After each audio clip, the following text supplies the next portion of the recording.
후반전 함께 하실 분 모셨습니다. 오랜만에 이미 목소리로 난입을 하셨어요. 네, 오랜만에 우리 정치 라이브에서 또 뵙는 것 같네요. 우리 부승찬 의원님 박수로 모십니다. 아이고 의원님. 반갑습니다. 예. 오늘 좀 어떻게 일정이 어떠셨습니까? 뭐 그냥 본회의 있었고 본회의. 명태균 특검법 이제 통과시키고 네. 그다음에 이제 라디오 방송 있어서 다녀오고요. 네. 뭐 그랬죠.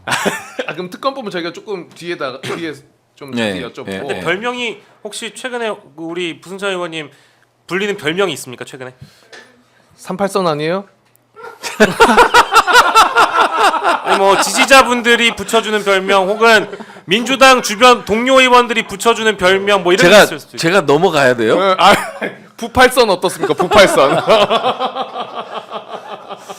뭐 요즘 동료 의원들은 선 넘네 이 얘기를 인사로 많이 합니다. 그러니까요. 선 넘는 부승찬 뭐 이런 건가요? 예, 선 넘네. 그냥 저만 보면 선 넘네. 그러니까 아니 근데 무슨 지금 여기 댓글에 뭐 올라. 별명을 자꾸 올려주시길래 네. 딱 부승사자. 부승사자. 이게 포효한다는 의미죠.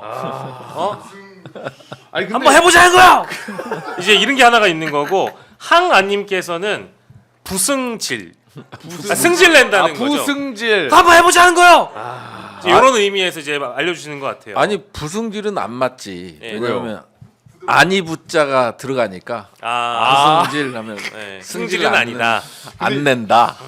근데 우리 부승찬 의원님도 대단하신 게 뭐냐면은 뭐 상황도 상황이지만은 사실 국회에서 그렇게 국회의원분들이 서로 질의하면서 약간 싸우는 듯한 네. 톤이 격양되고 이러면은 아우 또 싸우네 하면서 이제 사실 다 욕 먹거든요. 네. 근데 유일하게 욕을 안 먹어요. 왜냐면 항상 그 등장해야 될 때 등장해서 맞아요. 그래요. 그리고 저 안 싸워요. 그럼 혼자 그냥 하시는 거예요? 아니 이게 건들지 않는 나는. 건들지 않으면은 나는 싸우지 않는다. 아니 뭐 다 뭐 그 저 박선원 의원이 뭐 손가락질 하고 해서 뭐 곽규택 의원하고 막 붙을 때도 어디다 손가락질이야 곽규택 의원이 그러니까 그럼 발가락질래? 네, 맞아. 막 이렇게 하잖아요. 그럼 참전 안 해요 저는 그런데. 아니 근데 그 박선원 의원도 예. 이제 아무래도 답답하니까 화를 좀 많이 내시잖아요. 그렇죠. 그러니까 이제 누군가를 향한 화가 아니라 이제 스스로 굉장히 이게 말이 되냐라면서 분노를 표출하시는데 그러면서 케이블 타이로 막 더 갖고 와봐 했는데 예. 그 뭐 많이 회자됐습니다. 네, 그렇죠, 그렇죠. 왜 웃음을 못 참으셨는지 저는 그 너무 궁금하더라고. 아니 아니 그거를 너무 정확히 가리시려면 차라리 이렇게 가리시던지 제대로 이렇게 보고 웃고 계시더라고. 아니 그게 뭐냐면 이게 그 행동하는 게 너무 웃긴 거예요. 그래서 참았어요. 그랬더니 막 일어나갖고 짠 거. 그리고 벌떡 일어나서 더 가까워요, 더 갖고 와. 막 이러니까 너무 귀여운 거예요. 귀여우면서도 웃긴 거야. 그래서 그거 이거 못 참겠더라고. 아니 그때 상황이 이제 아마 그때 당시에 그 성일종 위원장은 질의를 그렇게 길게 할 거라고 생각을 못했던 것 같고 첫 번째로는 성일종 위원장은 그리고 둘째로는 뭔가를 준비한 것 같긴 한데 그렇게까지 박선원 의원이 열심히 시연할 줄은 몰랐던 것 같아요. 그래. 그리고 막 이제 그거 하자마자 주변에서 막 착착착착 막 이렇게 막 사진 찍히는 소리가 막 났거든. 그러니까 이게 이게 너무 지금 이 자신이 생각했던 회의 진행 방향과 좀 다른 방향으로 엇나가니까 말리고 싶어하는 게 느껴지기도 했어요. 아, 그래요? 네, 아까 이제 위원장이 성일종 위원장이 그랬고, 성일종 위원장이. 다만 이제 부승찬 의원이 웃음을 참을 수밖에 없었던 이유는 하시는 분은 되게 진지했거든요. 아니 박선원 의원 진지했어요. 진짜 진지했잖아요. 맞아요. 이거는 문을 막을 수 있단 말이에요. 어디 쓸데없는 거짓말을 한다고 막 다그치고 그랬잖아요. 네. 그러니까 하는 분은 굉장히 진지하고 주변에서 다 바라보는데 이제 그 모습 자체가 아니 너무 귀여우셨어요. 아니, 그럴 수 있죠. 근데 사람 네, 그래갖고 저희 이제 국방위 의원들 단톡방이 있는데 거기다가 제가 진짜 이 시대의 명장면 박선원 의원님 존경합니다 딱 올렸더니 다 간사님께서 베풀어 주신 은혜 때문입니다. 주거니 박거니 그랬었죠. 근데 근데 저는 사실 요즘에 22대 국회에서 새로운 좀 뭐랄까 경향을 봐야 된다고 할까? 초선분들이 사실 이렇게 주목 많이 받는 국회에는 드물렀던 초반에 것 이렇게 같은데. 좀 드물긴 한 것 같거든요. 네. 당연히 초선 의원들이 열심히 하시는 것도 사실인데 그렇죠. 이렇게까지 열심히 하시면 다른 분들 되게 긴장하실 것 같은데. 네. 뭐 열심히 하려고 해서 하는 게 아니라 책임감이죠. 책임감이고 저는 원래 이제 처음 이제 그 국회에 왔을 때 목적이 윤석열을 탄핵시키는 거였습니다. 맞습니다. 그러다 보니까 이제 한 번도 방송에서 얘기했었는데 이 국회의원 배지를 안 달고 맞아요. 있잖아요. 그래서 탄핵 인용되면 그때 달겠다. 맞아. 그 스스로의 약속을 와.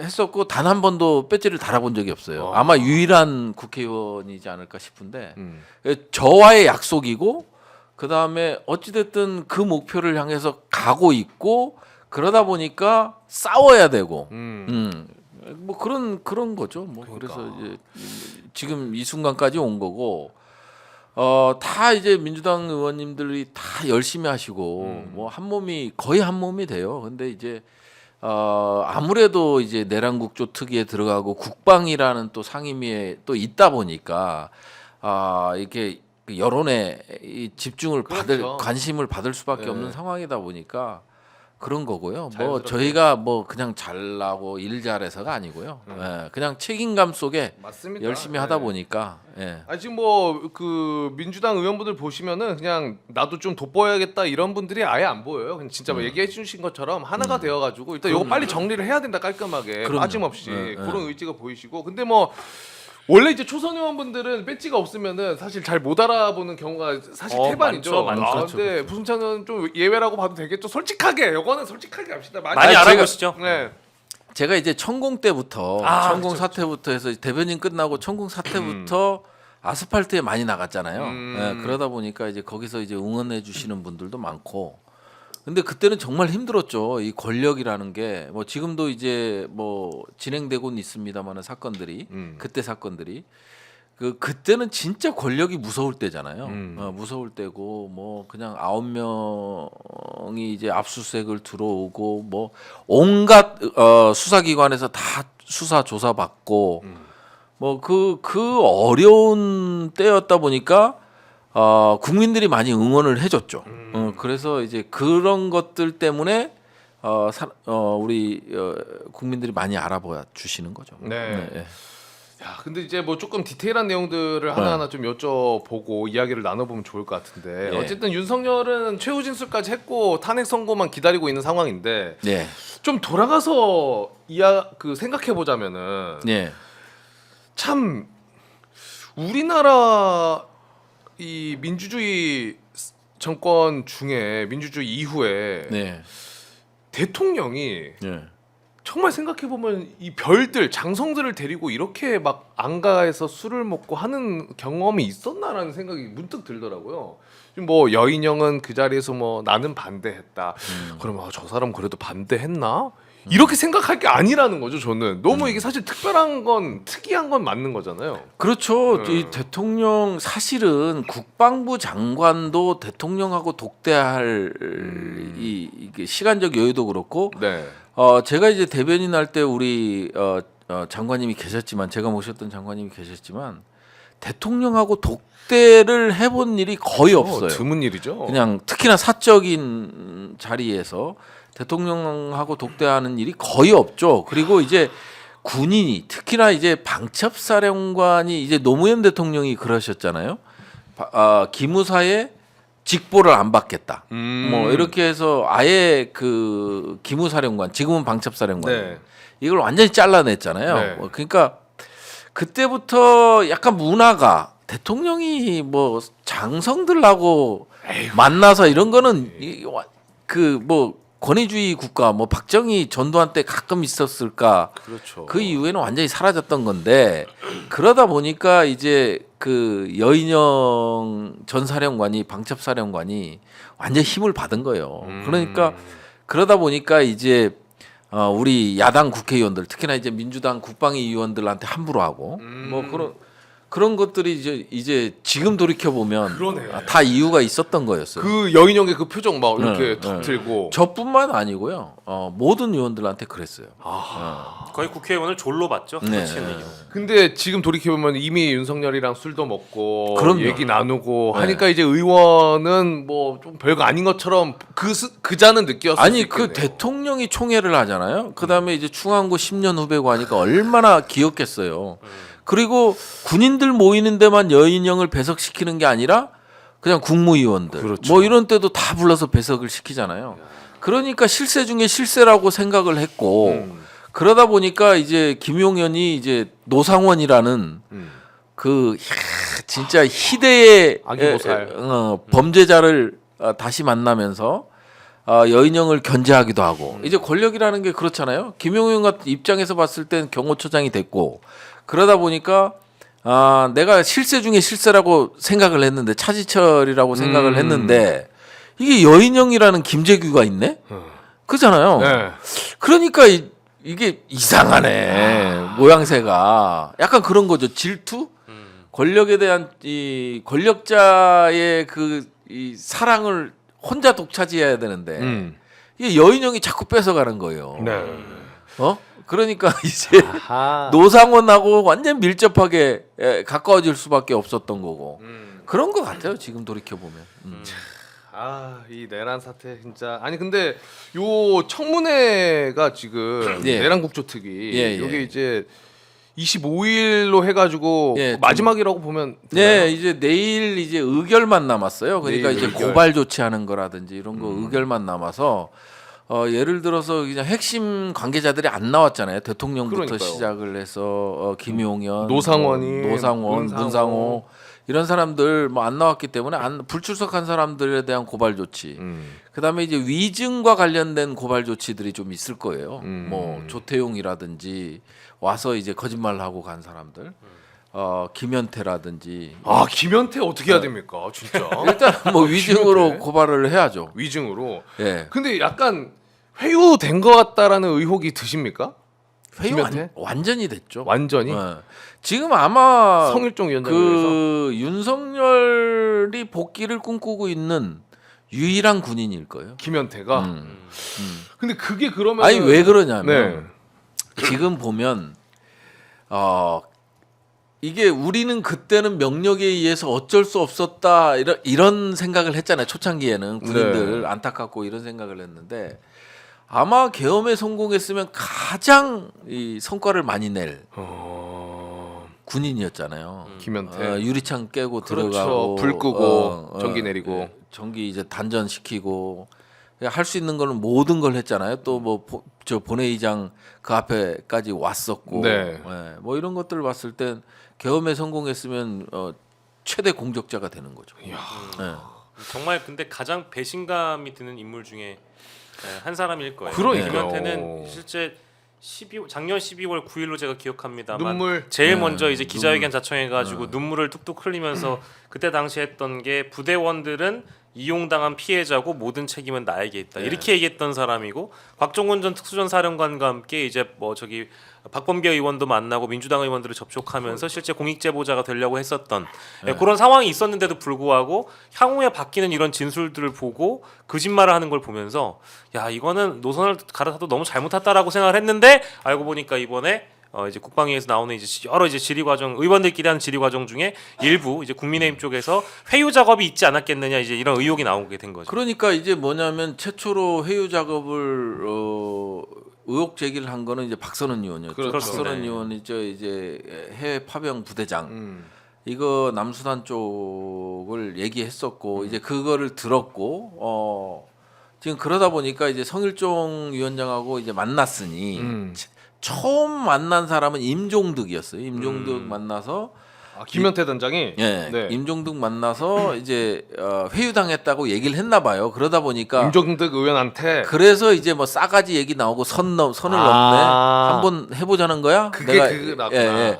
그래서 이제 그때 회유했다고 임종득 의원이 얘기를 하면서 저랑 붙었던 거고. 왜냐하면 제가 거기 김현태 거기 있었으니까 양심 고백할 때 있었기 때문에 전혀 사실이 아닌 거를 얘기할 때였으니까 그때 이제 임종득 의원을 만나서 이 목숨을 구걸했던 것 같아요. 목숨을 구걸했던 것 같고 그다음에 2차로 성일종을 만났고 또 3차는 이제 윤상현한테 이제 입장 자료를 내서 보도 자료로 내달라고 그래서 윤상현이 보도 자료로 냈죠. 아 그래요? 세 페이지짜리 보도 자료를 김현태의 입장문 해갖고 보도 자료를 윤상현 의원이 냈죠. 아... 그러니까 이제 정치인, 그러니까 국힘에 삐댈 때는 다 삐대는 거예요.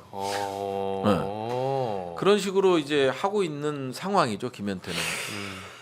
그러면은 윤석열이 돌아올 수 있다라는 희망을 요 사람들이 주입을 했겠네요, 김현태한테도 당연히. 아니 그럼요. 예, 그럴 가능성이 어떤 높죠. 근거로 그런 희망을 주입했어요? 아니 여전히 지금 뭐 대통령실 움직임도 그렇고 이거는 탄핵 인용이 아니라 기각이다라는 생각들을 하고 있잖아요. 예, 그런 상황이다 보니까 아마 김현태도 어찌 됐든 본인은 이제 군 인생 자체가 끝나는 거잖아요. 지금 민주당이 아무리 도와줘도 도와준다 한들 뭘 도와주겠어요. 그렇죠. 범죄의 사실은 벗어날 수 없는 거잖아요. 이미 텔레그램 다 공개됐고 했으니까. 그리고 우리가 해줄 수 있는 거는 그래도 저는 박범계 의원께서 잘하셨다고 보는 게 뭐냐면 공익제보자 신청을 권익위에다 해주겠다라는 거. 그러니까 그 부분에 대해서는 상당히 잘한 조치였는데 이렇게까지 갈 줄은 몰랐지. 그러니까요. 김현태가.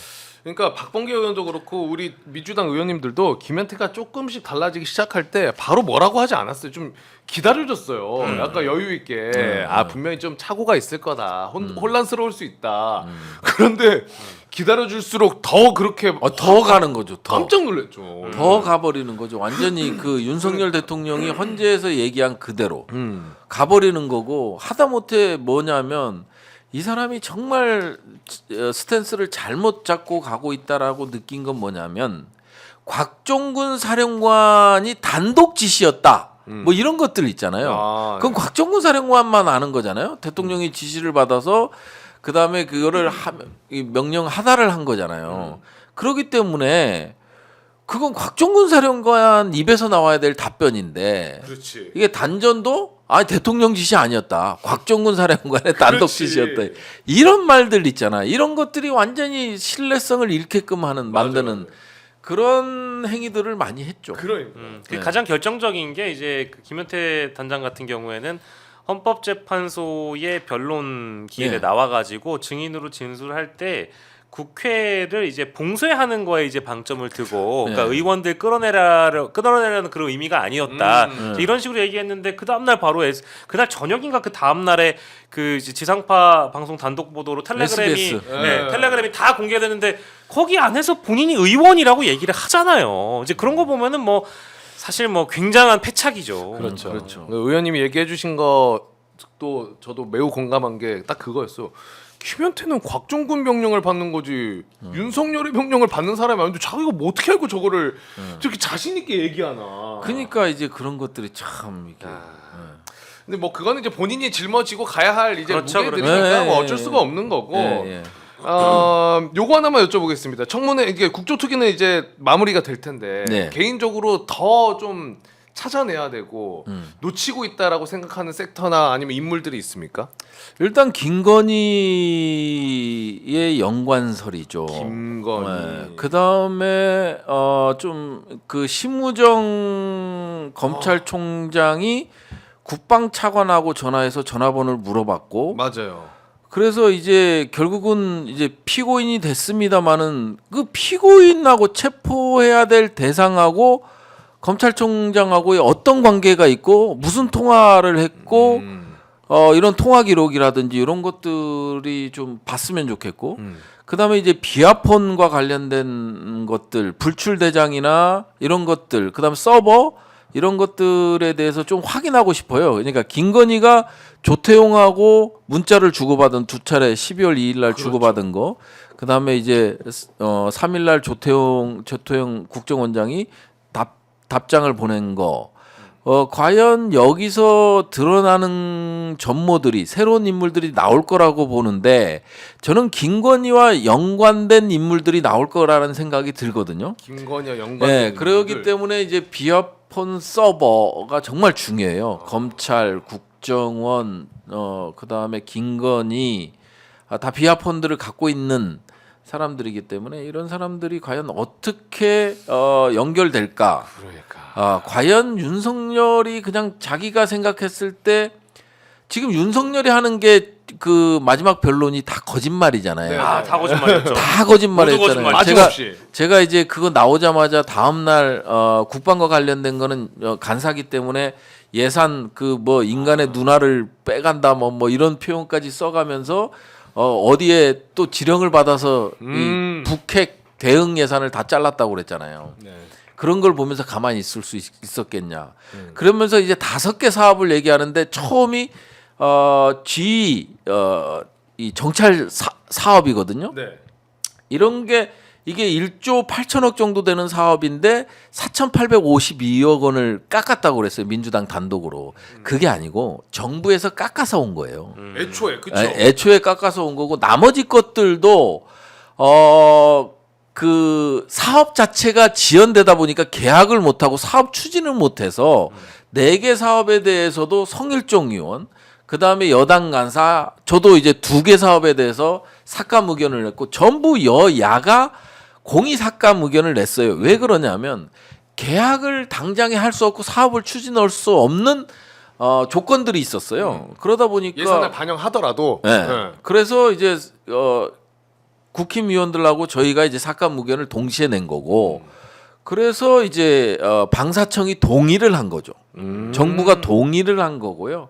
그렇게 해서 이제 삭감이 됐는데 그거를 이 거대 야당이 깎았다, 누군가의 이런 지령을 받아서 일괄적으로 이 북한 핵 대응 예산을 전부 삭감시켰다. 뭐 이런 것들 다 거짓말이거든요. 다 거짓말이니까 뭐냐면 제가 그 말씀을 드리는 건 뭐냐면 이건 대통령이 아니다 나는. 이게 애초에 기획했던 사람은 대통령이 아니고 오히려 윤석열도 행동대장이 아니었냐 하는 생각이 드는 거죠. 그러면 윤석열을 움직일 수 있는 건 누구냐? 김건희였다라는 합리적 추론을 하는 거예요. 추론입니다. 네, 추론을 하는 거고 그러기 때문에 비하폰이 중요한 거고 맞습니다. 김성훈에 대한 인신 구속이 필요하다는 거예요. 그러니까 김성훈 경호 차장은 아마 모든 거를 알고 있을 거예요. 그렇죠. 검찰과의 연관성, 그 다음에 삼청동 안가에서의 4명의 모임, 이런 것부터 시작해서 그 다음에 이제 그 경찰 김봉식인가요? 김봉식 청장이 그 얘기를 서울청장. 하잖아요. 네, 서울청장이 그 얘기를 하잖아요. 지극히 개인적인 사유 네. 이 얘기를 해서 끝까지 얘기는 안 하시던데 뭐 그런 부분들이 앞으로 좀 밝혀져야 될 부분이 아닌가. 그러면은 이 기획 단계에서 분명히 김건희의 역할이 있었을 것이다. 아니, 좀 추론하자면은 그냥 합리적으로, 의심하자면. 합리적 추론을 해보는 거죠. 예.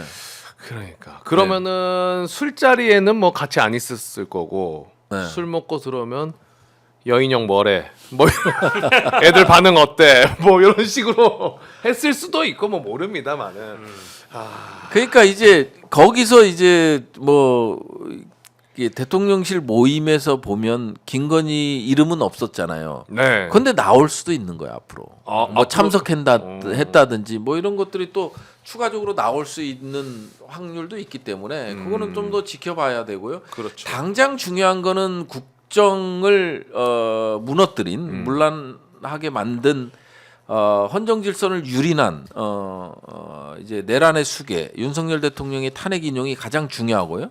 그 다음에 이어서 이거를 정리하고 가지 못하면 대한민국 역사에 가장 큰 오점으로 남기 때문에 이제 특검을 통해서 지금 공수처가 하고 있는 거, 그 다음에 이제 검찰이 하고 있는 거, 국수본에서 하고 있는 거를, 그 다음에 또 국방부 검찰단에서 하고 있는 것들 이런 것들을 종합해서 특검에서 해서 이 사건을 정리하고 가는 게 정말 중요하다라는 거죠. 근데 그러고 보니까 지금 명태균 특검 이야기를 하긴 할 건데 네. 특검 얘기하다 보니까 내란 특검이 지금 어떻게 돼 이게 다시 내란 특검은 이제 못 가는 상황이라 네, 그래서 지금 쉽지 않을 것 같아요. 내란 특검은 왜 쉽지 않냐면 국민의힘도 연관이 돼 있잖아요. 네. 뭐 추경호가 이제 문자를 4번 보내서 그러니까요. 이제 막 지연 전략도 하고 그러다 보니까 이제 추경호가 이제 이권도 되고 뭐 그런 상황이다 보니까 이런 부분들을 이제 내란 특검은 사실상 쉽지 않아 보여요. 쉽지 않아 보이고 그다음에 이제 최상목 또 이제 실질적으로 봤을 때는 내란에 깊숙이 개입해 보이잖아요. 아이, 뭐 그럼요. 쪽지도 받고 그럼요. 비상 입법 기구 얘기도 있고 비하폰도 갖고 있었고 뭐 이런 것들이 전반적으로 안 밝혀지고 있기 때문에 예. 내란 특검은 정권 바뀌고라도 해야 되지 않나? 그러니까 지금은 어렵다. 지금은 어렵다. 지금은 상당히 어려운데 앞으로 못할 거다가 아니라 예. 지금 현 상황에서는 예. 근데 이제 명태균 특검은 좀 다를 수 있어요. 명태균 특검 뭐 지금 김상욱 의원만 반대 찬성. 찬성을 했어요. 근데 그거 찬성하고 나서 또 막 안에서는 배신자 프레임으로 가는 것 같더라고요. 김상욱 의원은 정말 이게 김상욱 의원 같은 경우는 정말 못 견딜 정도인가 봐요. 상당히 못 견딜 정도인 것 같고 그러다 보니까 제가 그냥 얼핏 듣기로는 기도를 했다고 하더라고. 어떤 검찰에서 명태균과 관련된 수사를 정말 잘해달라. 아. 제발 특검 법안 안 올라오게 해달라. 아. 매일매일 기도했다는 거예요. 아. 근데 그 검찰이 제대로 된 수사를 안 했잖아요. 그렇죠. 8명의 네. 연명 그것까지 있었는데도 검사들의 연명서가 있었는데도 불구하고 창원지검에서 안 했잖아요. 네. 이게 그냥 닫았잖아요. 네. 그러다 보니까 이제 이 민주당에서는 특검으로 갈 수밖에 가야죠. 없었던, 네, 갈 그럴 수밖에 수밖에 없었던 없었죠. 거고. 썰전에서 그러니까 이제 썰전에서 만났을 때 그런 얘기 좀 하셨던 거예요. 김상우 의원이 막 안 됐으면 좋겠다. 차라리 검찰이 잘했으면 좋겠다. 아유 사적에서는 뭐 개인적으로 얘기할 수 있어요. 눈빛이 살짝 아니 근데 이제 제가 봤을 때는 김상욱 의원은 진정한 보수인 것 같아요. 맞아요. 진정한 보수인 것 같고 맞아. 이제 정치라는 게 지금은 고통스럽고 힘들고 뭐 왕따고 배신자 프레임에 쌓여 있고 그러지만 이런 사람이 또 보수 정당을 살릴 것 같아요.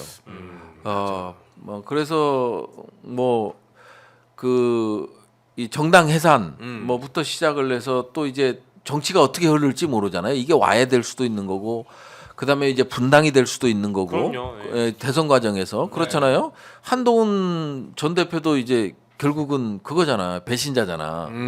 그렇죠. 국힘의 입장에서 근데 이제 한동훈은 욕심은 있잖아요. 대통령에 대한 욕심은. 그렇죠. 욕심은 있으니까 그러면 그런 관점에서 봤을 땐 뭐 한동훈 친한계랑 이렇게 분리될 수도 있는 거고 아 이건 안 되는구나. 그러면 이게 새로 내가 규합해야겠구나. 뭐 이런 생각을 할 수도 있겠죠. 아니 근데 저는 김상욱 의원 같은 사람이 광주를 직접 방문을 하거나 네. 이제 그 방문하는 일정 때문에 또 친한계 카톡방에서 쫓겨나고 막 이랬다라는 거 네, 아니겠어요? 맞아요. 네. 그러니까 저는 뭐 지금의 국민의힘 주류 정서를 차지하고 있는 친윤 쪽은 뭐 말할 것도 없고 그와 반대된 지점에 있는 친한계 의원들조차도 아니 국민의힘 의원이 광주 시민 여러분들에게 참 죄송하다 보수 정당으로 일원으로서 참 죄송하다 여기에 또 이런 집회가 열리는 거에 대해서 미안한 마음을 또 이렇게 한번 누군가는 또 이런 얘기 해줘야 되지 않겠느냐라는 차원에서 계획이 있었던 거고 실제 방문을 하기도 한 건데 네. 그게 나쁜 건 아니잖아요. 그렇지. 또 광주 출신 아닙니까? 그렇죠. 저 광주 사람. 아 근데 이거는 사실 광주 시민분들에게 굉장히 필요한 목소리이기 때문에 집권 여당의 소속 일원으로서 이런 일을 계획하고 하는 건 저는 너무 합리적이라고 보는데 이런 사람을 카톡방에서 내보내라라고 나가줬으면 좋겠다라고 얘기하는 친한계조차도 저는 아직 좀 정신을 좀 못 차렸다. 한동훈이보다는 오히려 김상욱을 내세우는 게 표는 더 얻을 것 같아요. 차라리. 아니 근데 진짜 아니 좀 공감합니다. 아니 뭐냐면 그냥 가치와 철학이 확고하고 명확해요. 맞아. 김상욱 의원 같은 걸 보고 있으면 단 한 번도 이게 새끼를 가지를 않아요. 그냥 오로지 정도만 걷는 거를 느끼는 게 이제 뭐 계엄이 끝나고 나서 뭐 특검 발의할 때나 뭐 그다음에 탄핵 네네네. 그 소추 의결할 때 같은 경우도 본인이 막 헐레벌떡 뛰어오잖아요. 네 맞아요. 그리고 반대하잖아요. 네. 찬성하는 건 아니었잖아요. 처음에 근데 반대했죠. 반대했잖아요. 처음에 반대했잖아요. 그거를 또 사실대로 얘기하잖아요. 그렇죠. 나는 반대했다. 당연히 이제 의사결정에 참여를 해야 되는 거고 그리고 반대를 했다. 이렇게 얘기를 처음에 했잖아요. 그런 모습들을 보면 한동훈이 많이 배워야 돼요. 한동훈은 원래 본회의장 못 들어오잖아요. 맞아요. 계엄 때. 그 얼마나 무서웠으면 여기 와서 민주당 의원들한테 우리가 나가라고 했으면 벌써 특전사에 끌려 나갔을 텐데.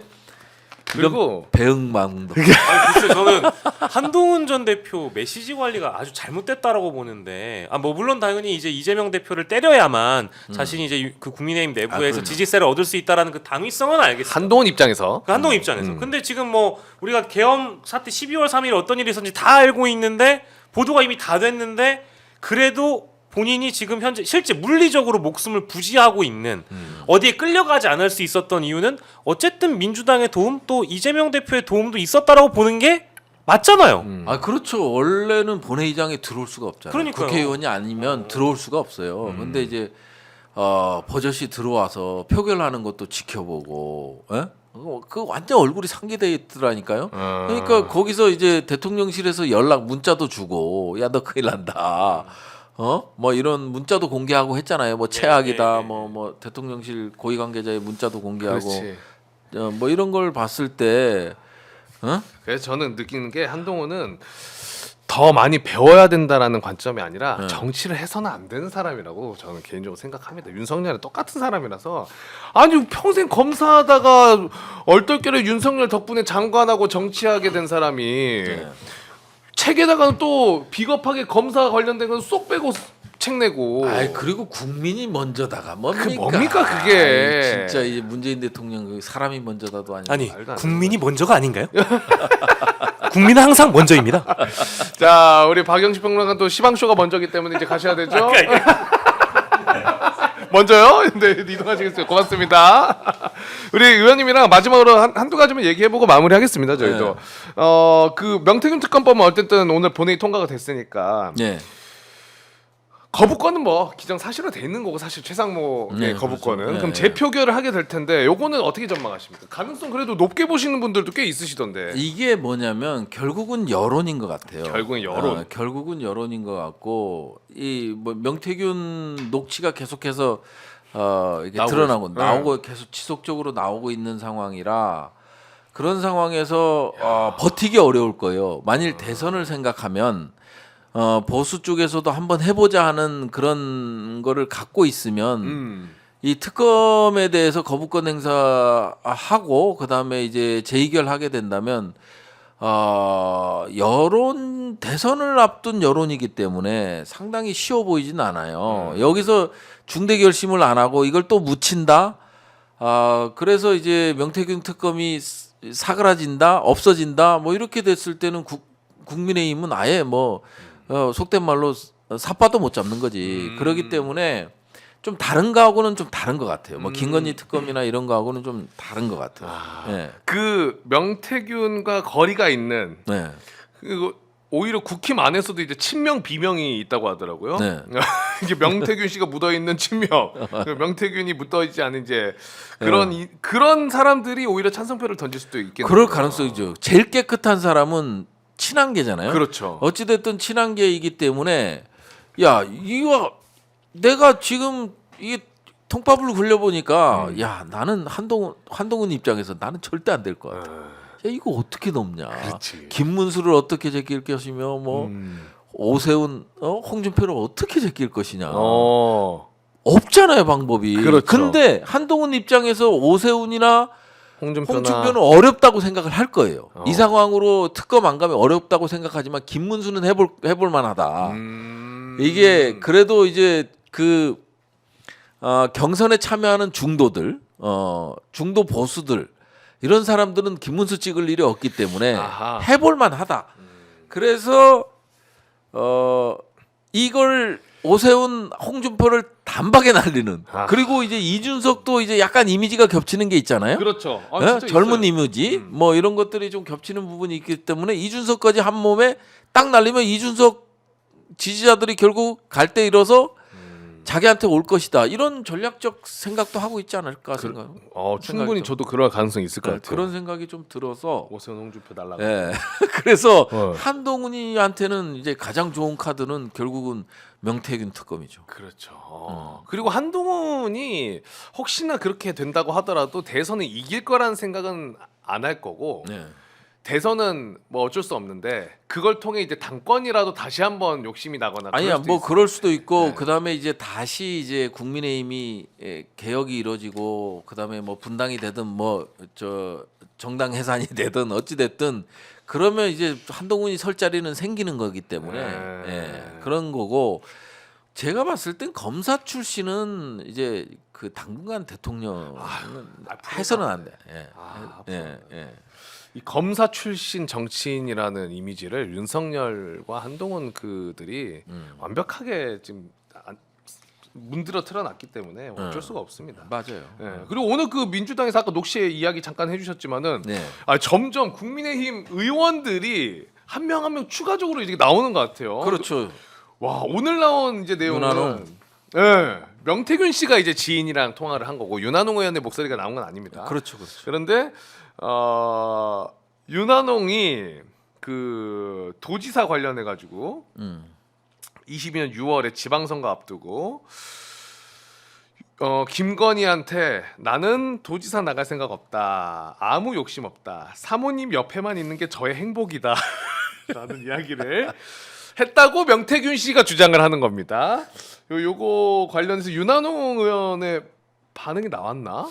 이게 반응이 나왔네요. 오늘 민주당이 공개한 김건희 여사 경남도지사 선거 개입 의혹 관련 내용 사실이 아니다. 뭐 그렇게 얘기하실 수밖에 없죠.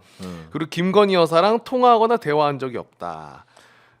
입장은 일단 부인 입장이 나와. 근데 이제 보도 자료들을 보면 윤한홍이 이제 그 친윤계에서는 아주 핵심적인 인물인데 너무 조용히 묻혀 있었죠. 그렇죠. 가장 중요한 역할을 맡았어요. 청와대 이전 TF 그때 당시 대통령실 이전 TF가 아니라 청와대 이전 TF의 장이었죠. 그 밑에 김용현이 있었어요. 그러니까 부팀장이 김용현, 팀장이 윤한홍이었어요. 대통령실 이전 용산으로 오는 게 이걸 주도한 사람이 윤한홍이었다. 윤한홍하고 김용현이 주도를 했죠. 그만큼 김건희와 윤석열 대통령이 가장 신뢰하는 인물이다. 그리고 이제 막 부인설도 있잖아요. 막 소가죽 껍데기 벗기고 뭐 하면서 구슬을 했던 거 기억나세요? 네네네네. 뭐 그게 이제 윤한홍 부인이 했다라는 그런 루머도 상당히 많이 돌았었죠. 근데 청와대 TF 이전 청와대 이전 TF 팀장을 했을 정도면 상당히 찐윤 중에 찐윤 중에 찐윤이고 김건희하고도 상당히 돈독한 사이였을 가능성이 높습니다. 그러니까 저는 이 명태균의 그 지인하고 통화했을 때 옆에만 있어도 뭐 이런 말 그 김건희 옆에만 있어도 나는 행복이다. 저의 행복이다. 이게 저는 명태균의 얘기를 신뢰합니다. 아니 저도 공감합니다. 예. 왜냐하면 지금 이런 전반적인 정황을 보잖아요. 아까 우리 의원님이랑도 얘기했지만 이 내란 관련해서도 김건희가 분명히 역할이 있을 것이다라는 합리적인 우리가 의심을 하고 있잖아요. 그럼요. 예. 근데 그거를 뒷받침해 주는 게 이런 것들이에요. 공천 개입 때부터 해서 당선인 시절 때부터 우리가 녹취를 들어버렸잖아요. 걱정하지 마세요. 그냥 밀라고 했어요. 아무렇지 않게 영부인이 애초에 개입을 다 하나하나 이렇게 하고 있었더라면은 이런 내란에서도 가만히 있었을까? 전혀 이게 연결이 안 된다는 거죠. 가만히 있었다는 거. 그래서 김건희 부분은 이제 앞으로 밝혀져야 될 부분이고요. 반드시 수사를 통해서 이거를 밝혀내야죠. 왜냐하면 오늘 뭐 무슨 경찰 인사 관련해서도 의혹 제기 또 있었고 대통령실 출신이 실제로 지금 경찰 인사에 계속 이름이 올라가고 있기 때문에 그러니까요. 이게 보면 이상하게 다 돌아간다니까요. 이번에 내란에 실질적으로 관여됐다고 의심을 받고 있는 이런 사람들이 뭐 이제 치안 정감부터 치안감 뭐 이런 것들 경무감 이런 쪽으로 전부 이렇게 승진을 하잖아요. 근데 이게 뭐 오래 가겠습니까? 그렇죠. 이제 뭐. 길어봐야 몇 개월이기 때문에 네, 다 수사선상에 올라갈 겁니다. 맞습니다. 왜냐하면 윤석열이 뭐 옥중 정치라는 이야기도 많이 있지만 저는 개인적으로는 네. 김건희 왜냐면 아니, 옥중 정치 할 수는 있죠. 근데 더 자유롭게 지금 있는 사람이 한 명이기 때문에 그게 또 자연스럽지 않나라는 생각을 좀 하더라고요. 네. 했거든요, 저는. 네. 근데 뭐 법사위에서도 얘기 나왔지만 김건희 출국 금지 관련해서 그것도 얘기를 안 하는 것도 웃기더라고. 이게 이야기를 안 해줄 사안인가? 근데 싶은데. 저 국조 내란 특위를 하면서 느낀 거는 여전히 검찰은 뭔가 숨기고 싶은 것들이 있는 것 같아요. 네. 김성훈 계속 살려주고 있는 거 네, 보면은 네, 숨기고 아니 답변도 보면 대검 차장의 답변도 보면 뭔가 숨기고 싶은 게 보호하고 싶고 그 보호가 조직 이익에 낫다고 생각을 하니까 욕을 먹더라도 그런 게 있는 것 같은데요. 그것도 오래 못 가기 때문에 빨리 결심을 해서 네. 태세 전환을 해서 본인들의 살 길을 찾는 게 정말 중요하다. 마지막 질문. 네. 이거 개인적인 궁금증인데 비화폰 서버 관련해서 있잖아요. 네. 지금 일단 틀어막고 있긴 한데 검찰이랑 김성훈이 네. 이게 이제 나중에 서버를 확보를 하고 수사를 한다고 하더라도 지금 뭐 이틀 지나면 사라진다. 네. 그리고 계속 덮고 있다. 이런 의혹들이 있기 때문에 너무 많이 지나면 결국에 우리가 비화폰 서버에서 얻어낼 수 있는 정보가 없을 가능성도 꽤 큽니까? 이게 현실적으로. 그쪽 경호 쪽의 답변은 뭐냐면 자동 삭제 기능이 있는 건 맞다. 이틀이 지나면 자동 삭제되게끔 설정이 된 것 같아요. 네. 근데 이제 포렌식을 해봐야 된다. 그건 기술적인 문제이기 때문에 어떻게 될지는 모르겠다. 근데 이제 어떤 분들의 주장은 서버의 그 외곽에 있는 것들은 삭제되지만 그 원본 자체는 살아있을 가능성이 있다. 뭐 이런 얘기도 하고 있기 때문에요. 그거는 좀 기술적인 문제이기 때문에 저로서도 이게 서버가 자동 삭제되면 살릴 수 있을까? 하는 의구심도 들긴 하지만 또 그만큼 또 이런 것도 살려내는 게 또 포렌식 전문가들의 역할이니까. 근데 포렌식 제일 잘하는 데가 대검이라고 그러잖아요. 이게 아질아질하네 진짜. 네. 자 오늘 방송 여기서 좀 마무리를 해야 될 것 같습니다. 네. 마지막으로 혹시 하고 싶은 이야기 있으십니까? 저는 이번에 임성근 제대를 보면서 아. 여기도 뭐 잠깐 주제가 있는 것 같은데 임성근 제대를 맞아요. 보면서 제가 한 가지 좀 국방위 간사로서 야당 간사로서 한 가지 얘기하고 싶은 거는 징계 이런 피의자를 이렇게 쉽게 전역을 시키는 건 아니다. 아무 징계 없이. 예. 왜냐하면 파면도 있고 해임도 있고 그 다음에 뭐 강등도 있고 실제 이해람 중사 때 사건을 보면 그때 제가 대변인이었으니까 네. 전익수라고 공군 법무실장이 있었어요. 징계일을 열어서 기소되기 전에 징계일을 열어서 한 계급 강등 조치를 했거든요. 그러고 나서 이제 기소가 되고 1심에서 무죄를 받았어요. 그 네. 무죄를 근거로 해서 징계 취소 소송을 전익수가 합니다. 근데 네. 패소를 해요. 이게 징계가 왜 중요하냐면요. 같은 나가는 건 똑같죠. 네. 근데 이제 이게 파면이 되면 제적당하는 거 아니에요. 그러니까 일종의 호적을 파내는 거죠. 그렇죠.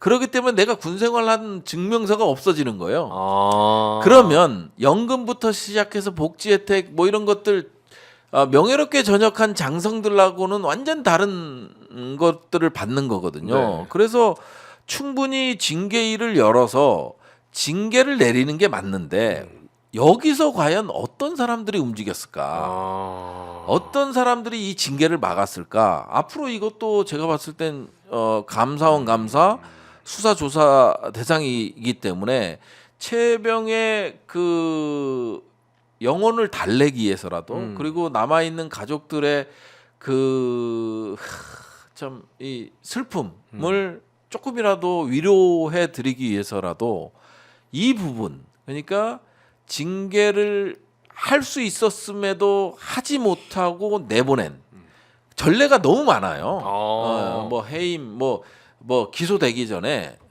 이런 것들 전례들이 너무 많거든요. 수사 자료 없이도 징계위를 열 수 있고 그런데 이제 뭐 수사기관에다가 수사 자료 요청을 했더니 안 주더라. 그래서 징계 심의를 할 수 없었다. 근데 그 앞에 사례들이 있어요. 이해람 우리 저 안타깝게 성폭력으로 인해서 극단적 선택하신 분들 뭐 네. 이런 분들이 있기 때문에 마지막으로 하고 싶은 얘기는 국방위 간사로서 이런 부분에 대해서도 꼭 밝히겠다. 임성근이 아니라 남아 있는 자들 누가 이렇게 했는지 좀 밝혀내고 근데 싶다. 현행 법상 이 임성근에 대해서 번복은 안 돼요? 안 전혀- 되죠. 이대로 그럼 연금이랑 그냥 다 혜택은 봅니다. 그래서 번복이 그냥 안 민간에서의 되는구나. 사법적인 처벌만 받는 거고요. 만일 기소가 되고 와, 그래서 이게 이제 안 유죄가 나오면 사법적인 처벌은 받지만 이제 군에서 있을 때 모든 혜택은 다 받습니다. 불명예 전역으로의 전환이 안 되고 네, 안 되죠. 그래서 이제 징계를 하는 게 맞았다라는 거예요. 근데 이게 이슈가 그렇게까지 내란 때문에 많이 안 나오더라고요.